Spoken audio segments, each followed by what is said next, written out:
Good afternoon, ladies and gentlemen, and welcome to the Crimson Tide PLC interim results for the 6 months ended 30th of June. Throughout this presentation, investors will be in listen-only mode.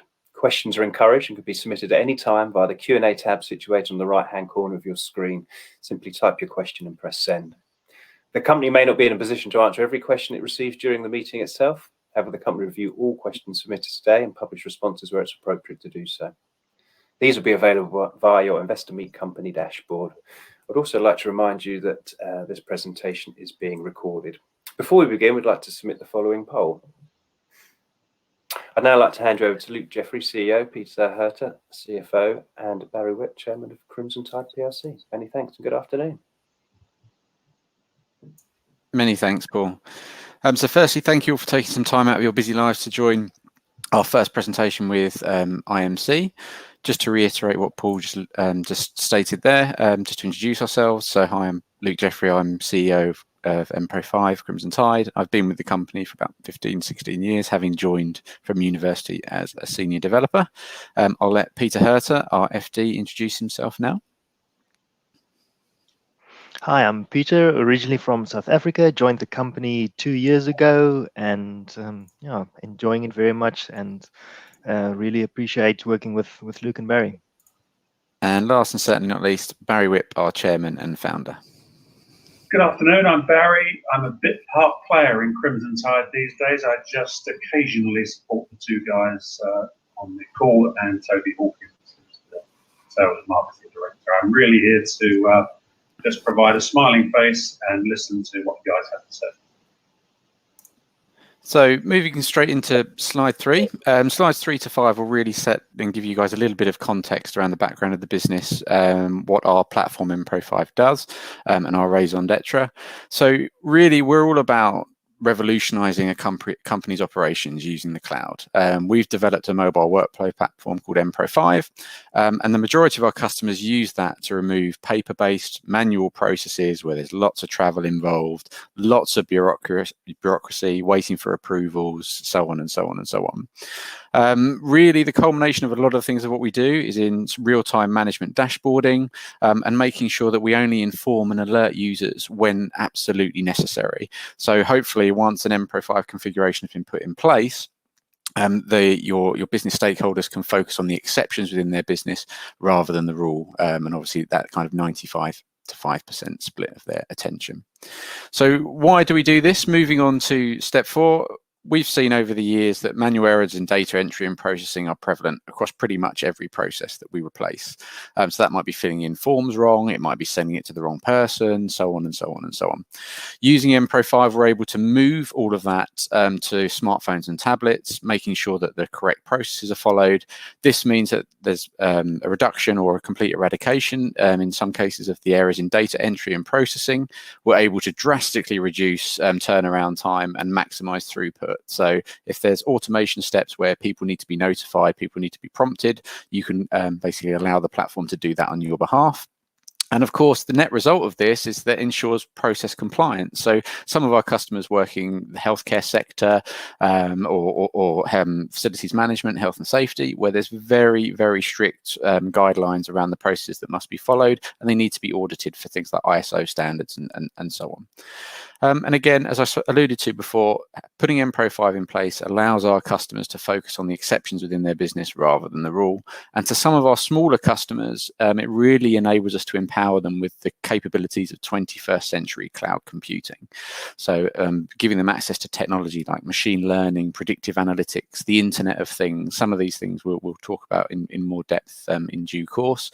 But really, this is the what and the why as to what we do for our particular customers. So moving on to slide 5, I'll give you an example of one of our larger customers, Tesco. I'm sure you'll all be very familiar with that brand name. We've worked with Tesco for nigh on about 7 or 8 years now, having gone through a lengthy pilot process with the Empro5 platform with them. And this is an example of one configuration of the Empro5 cloud platform, whereby the problem statement there, you can see we had cleaning contractors, which were the housekeepers in Tesco stores, not being able to clean stores to schedule or not being able to prove that they were. This meant that there was an increase in fraudulent claims across both customers and staff. They weren't able to provide any electronic evidence in terms of that they'd actually attended or rectified any problems as they encountered them. And you can see their stores basically were attributed a cost that hit their bottom line the moment they received an insurance claim against that particular store. And at the higher echelons of Tesco, there was no management reporting for the actual contract performance around retendering, making sure they were getting the ROI on their cleaning contracts as you'd hope. So by putting in MPro 5, we basically equipped everyone with a smartphone or a tablet device as they required based on their preference. We're cross-platform, so it really doesn't matter whether you use Apple iOS, Android or Windows.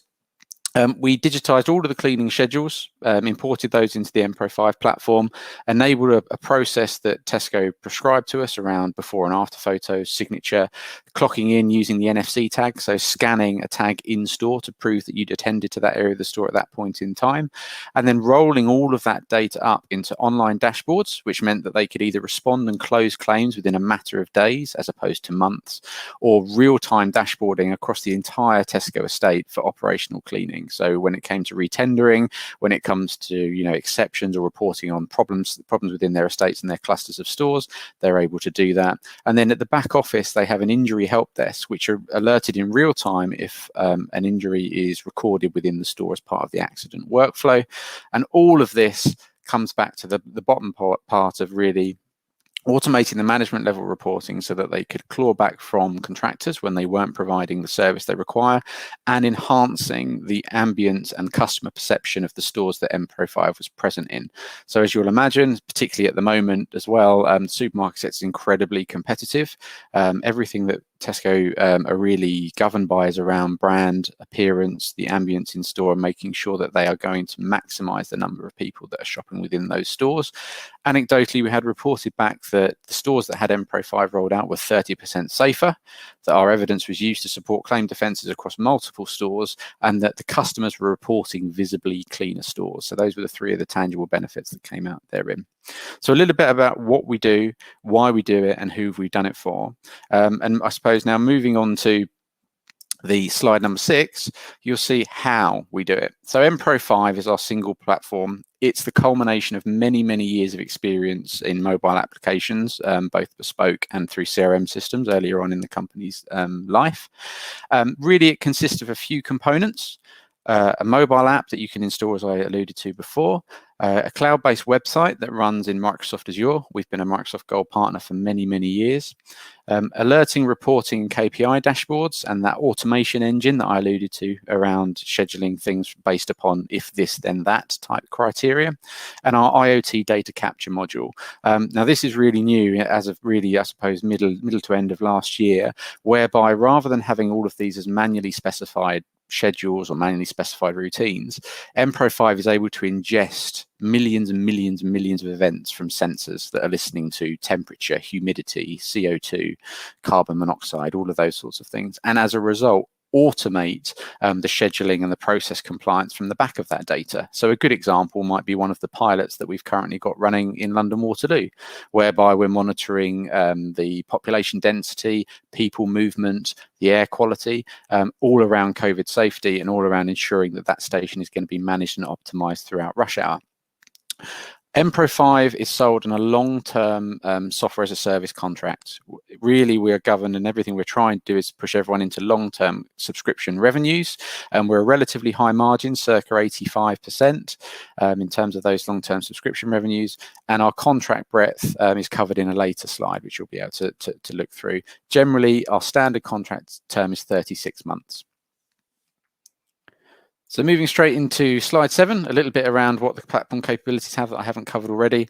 So just picking out some key points here, things like location and geotagging is all there supported out the box. Totally online or offline, again, separates us into more of an enterprise app space as opposed to a consumer app type space.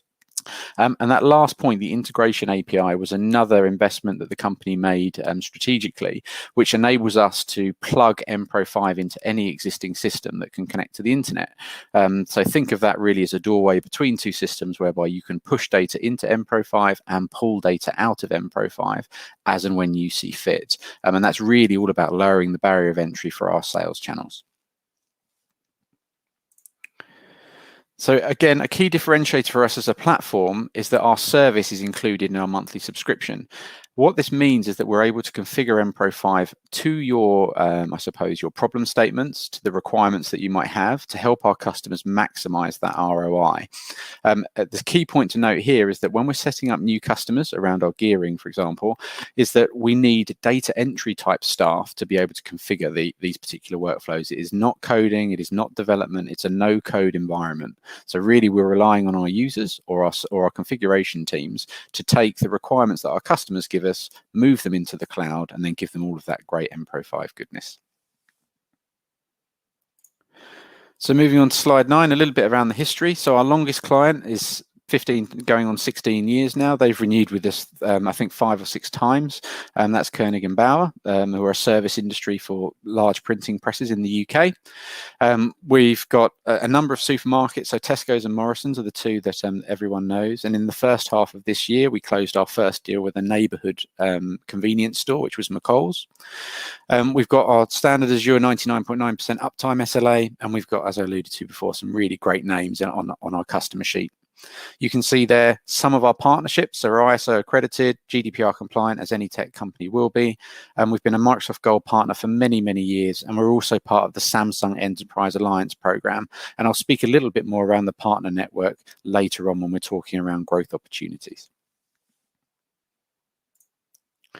So on slide 10 and slide 11, we're going to delve a little bit into the financials. So I'm going to hand over to Peter Herter, who will run you through these.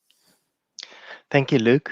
Just to put those numbers into perspective, the forecast from our analysts for the full year numbers, turnover is about 3.3 million, EBITDA just under 900, and PBT just under 500. So you'll see half year numbers are tracking very well against the forecast for the full numbers. You may have seen in our interim figures there was an adjustment to revenue for IFRS 15, really an accounting adjustment where if you sell devices over a long term, the revenue for that and the related cost of sales need to be recognized at the beginning, at a point in time at the beginning of that contract. So a bit of an anomaly in the first half results with due to accounting rules. But even if you strip that out, we are tracking very well for full year numbers, and then strong net cash. We've been relatively robust throughout COVID, and the recurring revenue models is working quite well for us there.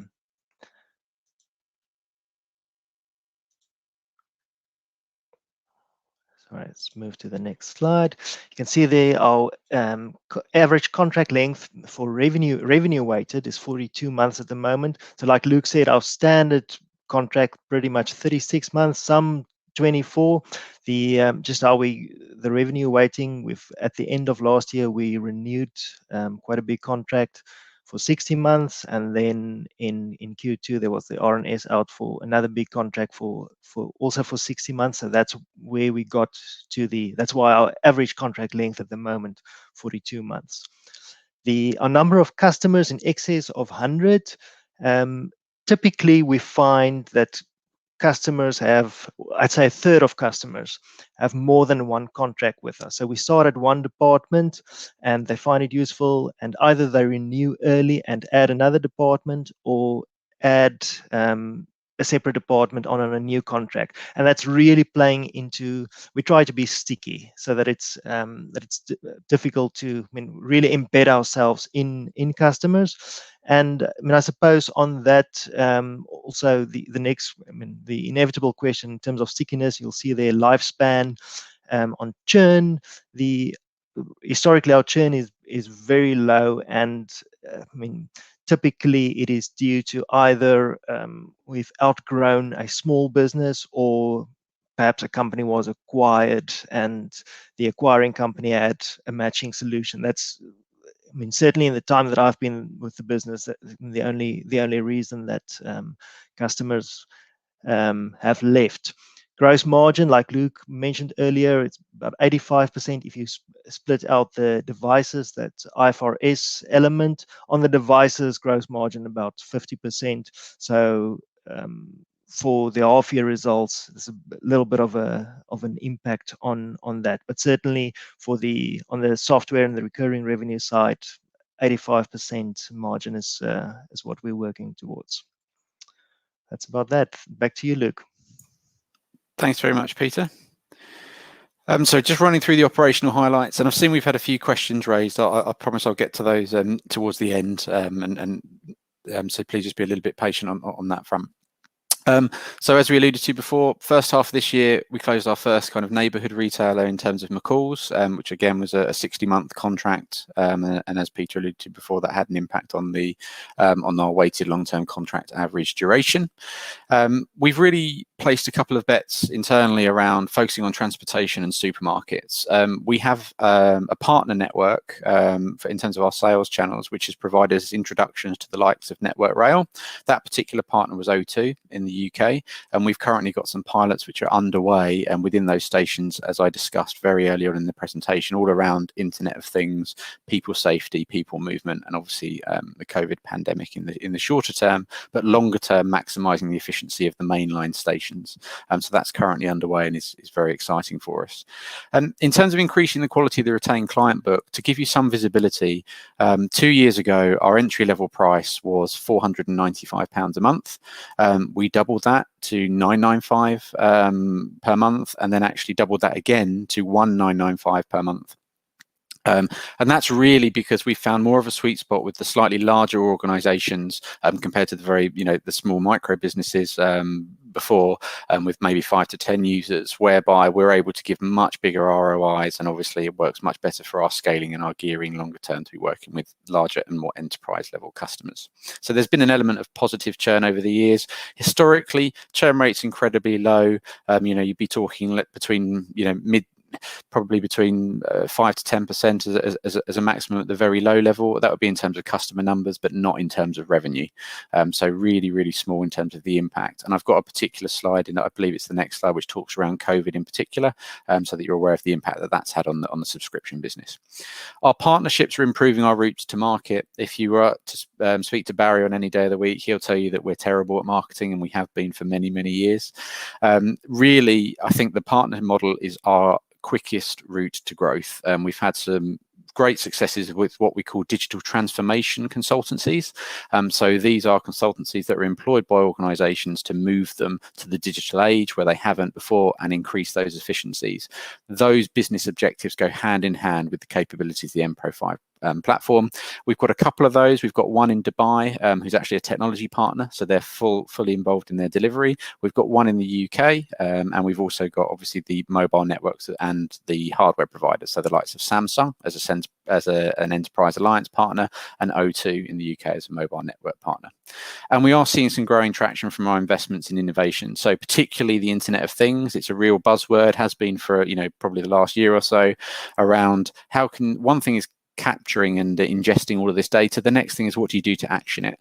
And that's where MPro 5 has really stood head and shoulders above the rest of its competition in terms of you can action it in pretty much any way you see fit. Do you want us to forward it to an API? Do you want us to forward it to a mobile device with a particular process that you dictate? Do you want us to inform or alert someone? Or do you simply want that data on the dashboard? MPro 5 gives you all of that flexibility on a monthly subscription with the service included to get you there. And that's a real difference compared to some of the competition that we come up against. So moving on to slide 13, the impact of COVID-19. So internally for our team, home working was already part of the Crimson Tide culture. Obviously, there's been a lot more of it, but in terms of actually moving to full remote working, no problems at all, and there's been no negative impact on the customer. The M-Pro5 platform runs entirely on Microsoft Azure in the UK. I think we've got a question around data security and the like, so I'll pick that up later on to delve a little bit deeper into there. And we've actually seen, I suppose, a slightly unexpected artifact of COVID-19 on our subscriber base, whereby a lot of the business stakeholders that we work with day to day are taking what they would consider some element of downtime from their day-to-day jobs to focus on projects that they've wanted to get done but haven't had the time to do so. So we've actually seen quite a large uptake in our configuration team and their resources to basically further embed M-Pro5 within our existing customer base, and that's really, really good for long-term retention and keeping that churn rate nice and low. Prospects and pipeline for us remain strong. Someone has asked around the scalable opportunity for Crimson Tide, so I'll cover that in a bit more detail later on when I'm answering that question. But really, we've just changed the way we sell in a similar way that we're all sat here on a webinar via IMC. Our sales team are simply using the remote tools to sell where they would have gone and visited a customer or given a demo within an office, so to speak. So there really hasn't been too much of a problem. We did notice some delay when people were moving from the office environment and transitioning to home working in terms of how long it was taking to get decisions or how long it was taking to get communications out of procurement teams in particular. But that's what they're there for. And then I suppose the subscription model being robust. So to put it in perspective, we wrote to our subscriber base during the initial lockdown and offered them a payment holiday to manage their cash flow. We had some uptake at the smaller end of the scale, and really, if you were to say on an annualized basis for this year, it's a delay in about 20k of revenue in terms of who took us up on that particular offer. In terms of churn, we've had one small cleaning company churn as a result. And as Peter alluded to before, one of the strategic objectives that the board set Peter and his team when he joined the company was around cash collection and making sure that the value of our platform pulls through to us being paid on time. So really, we've been relatively robust throughout COVID-19. And again, throughout the diversity of our customer base, we aren't beholden to a particular vertical. We aren't a niche vertical product. We're a relatively universal and generic platform with customers across supermarkets, sales teams, engineering teams, teams of field-based nurses and healthcare. So there's an awful lot that we do for an awful lot of different organizations that helps mitigate that risk. So moving on to slide 14. So some of our existing customers, so I've alluded to the Waterloo Station pilot that we've got running with Network Rail. Morrison's, again, one of our two long-standing supermarket clients. Tesco, we all know about. Dulsco is an interesting example because that's in a completely different geographic for us. A few years ago, we started our foray into some international expansion and very quickly learned that the real route to success for that was to adopt a partner model. So we've found what we would call a technology partner over in Dubai, which is where they provide not only the sales and the marketing resource, but they also provide the technical delivery resource for the M-Pro5 platform for those customers out there. And Dulsco was one of the first customers that we added in Dubai. It's gone really, really well, and they're looking to expand out into the Emirates as a result. And that really is, I suppose, alluding to that first question around scalable, finding technology and digital transformation partners, either in the UK or abroad, really would be a very quick route for us to scale the existing M-Pro5 offering. So moving on to slide 15. So I've very, very quickly touched on that growing partner network. To give you an idea of what that consists of today, you're looking at O2 in the UK, you're looking at some digital transformation partners in the UK as well. You're also looking at sensor manufacturers, excuse me, so IoT providers as an example, where they have the hardware, for example, to record the carbon monoxide level, but they don't have the software or the platform to deliver the benefit to the customer of that data. So that's been quite a nice synergy between two different prongs, so to speak. Our significant pipeline, so we really do get an awful lot of varied opportunities across very different verticals. To put it in perspective, 18 months ago, we had no customers in rail. Absolutely zero customers in the transportation and rail sector, and now we generally feel this could be one of our significant growth areas in the next 12 months.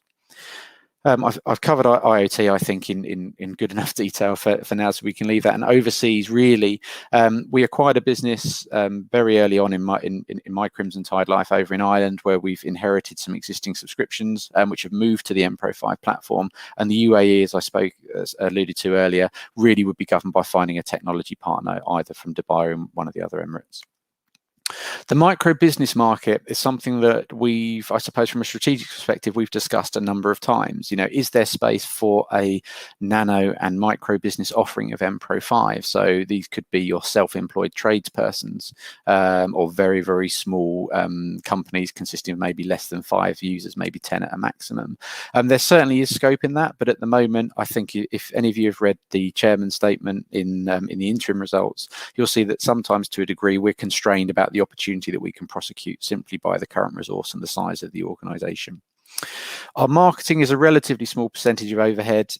You'll really see that we had some positive pressure, I would call it, on our gross margin, which was probably circa 90% before we had the growing partner network contributing. And really that's where we've placed the bets with those partners, and those are a direct result of partner commission or revenue share when they've closed an MPro 5 deal. So we're looking at extending our open API to make sure that we have out-of-the-box connectors for Sage, Microsoft, QuickBooks, Xero, Salesforce, all of the big players in kind of customizable and configurable spaces. And the one that I'm most excited about is the MPro 5 healthcare offering, that last bullet point there. So we have a number of existing mobile apps that have been written in previous versions of the MPro platform. We've taken the decision this year to converge those into a new healthcare offering that puts the patient at the center of their data security, and their ability to communicate that data with their local health authorities on the basis that they deem fit. So watch out for some really exciting developments in that space in due course. And we have quite a good pedigree of customers that we've already worked with, as you can see there, the likes of Amgen and the World Health Authority. So we do have some additional case studies on Network Rail, but I think really for the sake of today, that's probably absolutely fine for what we want to discuss. I'm more than happy to go over to the questions, and I'll hand back to Paul accordingly. That's fantastic. Thank you very much. Thanks, Luke, Peter. Thank you for that, and thank you for Barry for being here as well. Ladies and gentlemen, do please continue to submit your questions using the Q&A tab situated on the right-hand corner of your screen. Just while the company take a few moments to review those investor questions submitted already, I would like to remind you that the recording of this presentation, along with a copy of the slides and the published Q&A, can be accessed via your investor dashboard on the Investor Meet Company platform. But lastly, just before I hand back to the guys, I'd like to remind you that your feedback is important to the company. Immediately after the presentation has ended, you will be directed for the opportunity to provide feedback in order that the company can better understand your views and expectations. Luke, Peter, Barry, before we perhaps look at some of the questions that are submitted during the live presentation, we've had a number of questions submitted pre-event from investors. Perhaps I could address these to you, Luke, and you could pass them around the team if that's okay. Yeah, no problem at all. The first one we've got here, great performance on revenue growth. When do you expect to see the growth pull through into profitability? So that's an interesting question. I'd say slightly tongue-in-cheek that we've been a profitable business for a number of years.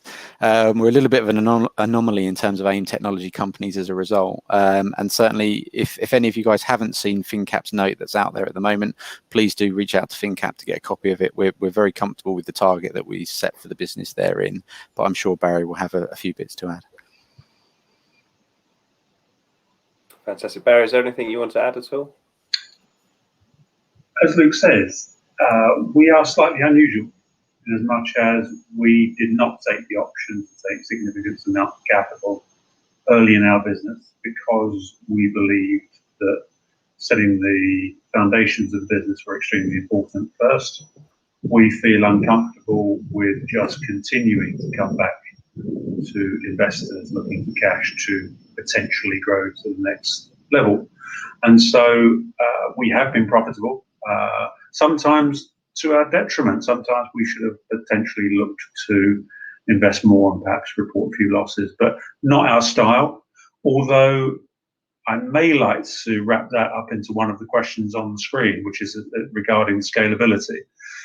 So having established that base, that platform, where to next? Well, I think in Luke's presentation, there were 4, maybe even 5 areas that represent potential business plans on their own. The micro nano business, which is a lower revenue, but still high margin opportunity, and clearly a larger market opportunity.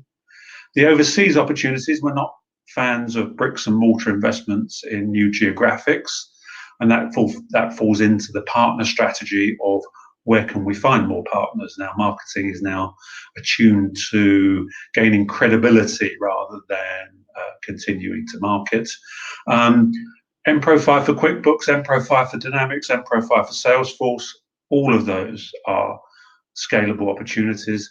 But putting those to one side, the core scalability in the business is extremely high. Another supermarket, another rail company, another logistics organization wouldn't trouble us in terms of infrastructure. As you've seen in the slides, Microsoft guarantee our scalability. We stand on the shoulders of giants, Microsoft, Samsung, O2. And I think there's a very compelling argument now that this business is all about gearing. It's all about, can we add to the top line? Because we can certainly deliver, and we certainly have increasing credibility. And it's our job now to take this opportunity to push forward. Hope that kills two birds with one stone on those questions, if that's okay. That's fantastic. Thank you, Barry. Thank you very much for that. Next question. I think Barry just touched on, I guess, a little bit there. What sales channels do you use to win new business, and do you expect to continue the reported level of growth this year? Sure. So as I alluded to before, maybe not in enough detail, but today our sales channels are really direct via internal sales and marketing. We aren't the best marketers in the world, and I'm sure some of that has hit growth to a degree. Word of mouth from existing customers or existing Mpro5 users as they move between different organizations. We've certainly had some deals as a result of that. And really in the last 12 to 18 months is the partner channel. That's the real focus. And as I said before, we have a really diverse partner channel where there's an awful lot of complementary offerings. So the digital transformation consultants are really driving the internal objectives and strategies of the companies. Mobile networks such as O2 are looking for the hardware and obviously the SIM revenue.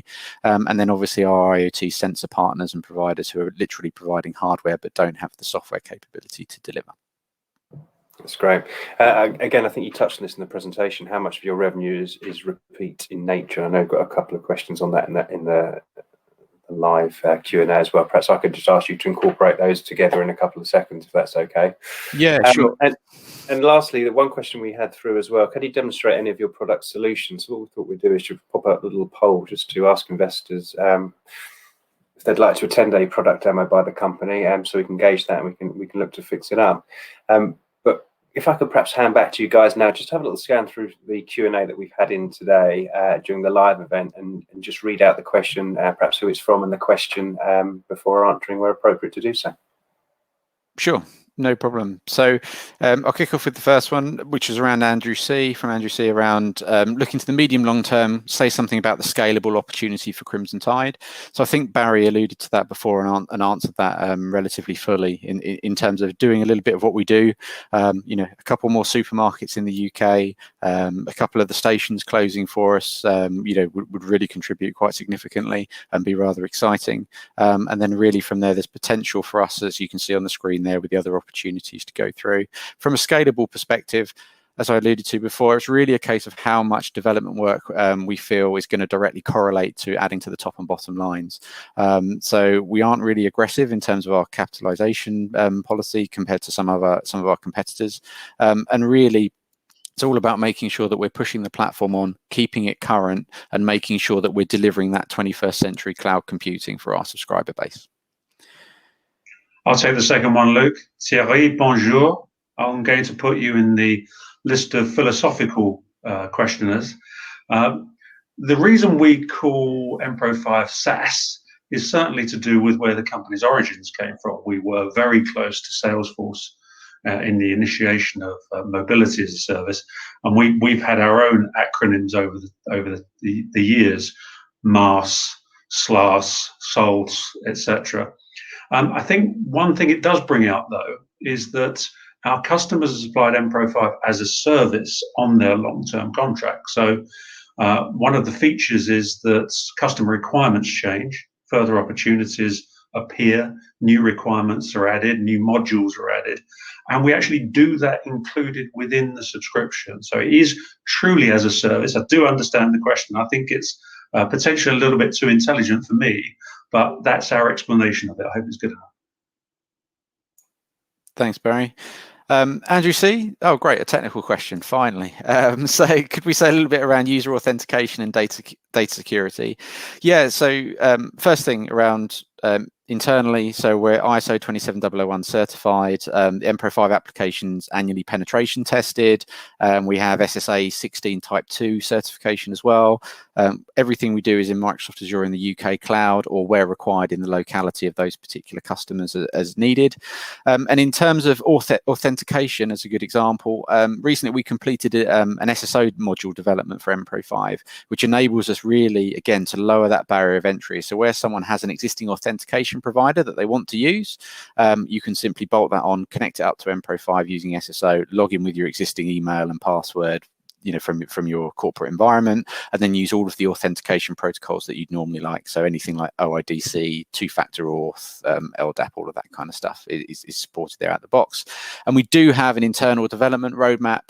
Again, what Barry will probably say to you as well is that some of the exciting, shiny things that he would like to have added sometimes are superseded by the requirements of adding our subscriber customers.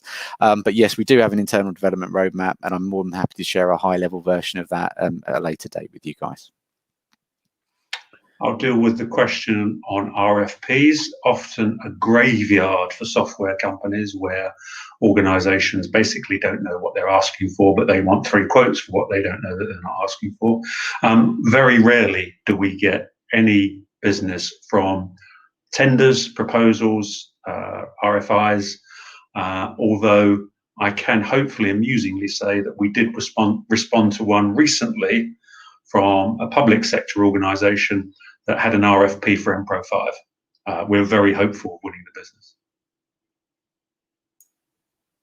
Thanks. What to do with the listed question? What an interesting question. Should we be listed? Should we not be listed? Over the years, we've always taken the fact that we would have access to capital should we need it at the right time, sometimes at the right price, sometimes at the right volume. Our AIM costs are actually extremely low. I challenge some people to find many truly operating companies on AIM where they are lower. Our negotiation skills have been quite strong. Who knows whether it's a benefit or not? Sometimes I do question that myself. We've had inquiries from private equity, etc. We choose to be on AIM. It is a badge of honor. We do go through the compliance, and also it gives us the opportunity to potentially use the shares for corporate activity in the future. But to a degree, it's like one of those questions such as, should we pay dividends or not? There's always 2 sides of that balancing argument. We've chosen to be listed, and hopefully that's going to serve us well over our history. But it's a good question. Thanks, Barry. And I think the last question so far from Alan B. What's our employee count? What's the breakdown between sales, dev, config, support? So we're roughly mid-30s in terms of our people, based in the UK and Ireland. In terms of breakdown, sales and let's say raw sales on their own is 4, supported by a marketing and technical pre-sales of 3, dev circa 8, config and support 8 to 10, and then obviously the finance, and then moving on to non-execs as well. So yeah, mid-30s in terms of our employee count. That's fantastic. Thank you very much. Thank you to Luke, Peter and Barry. I think you've pretty much addressed every question that we've had through from investors. And if any more do come through, the company will review those and answer where appropriate to do so. Luke, perhaps I could just hand back to you just to wrap up for investors before we direct them to feedback, please. Yeah, again, look, thank you for taking the time. I know that probably historically we haven't done a great job of getting our story or our brand and our name out there from an investor relations perspective, and we're hoping to change that via IMC and Alma PR, who we've recently appointed as well. So please do keep an eye on the RNS and the news feeds as they come out. We do have some cursory glances across the bulletin board, so we do know kind of, I suppose, the ethos and what's out there and some of the feedback from time to time. So please, yeah, we really look forward to developing some meaningful relationships with some of you investors out there. That's fantastic, and you've had a great response to the product demonstration. So get your product ready, guys. So it looks like you're going to be doing pressure. one. So that's great. Look, thank you very much, Luke, Peter, Barry, for updating investors today. It's been great. Could I ask investors not to close this session, as you'll be automatically redirected for the opportunity to provide your feedback, which is very important to the company. If you've accessed the meeting from our website, the feedback page will appear in front of you just a few seconds after the end of the webinar. If you've accessed it via the link in the email, you'll just be asked to log in and submit your feedback. It only takes a few seconds, and it's greatly received from the company as well. So therefore, on behalf of Crimson Tide PLC, an Investor Meet company, we'd like to thank you for attending today's presentation. Thank you very much, and good afternoon. Thank you. Goodbye. Thanks, guys.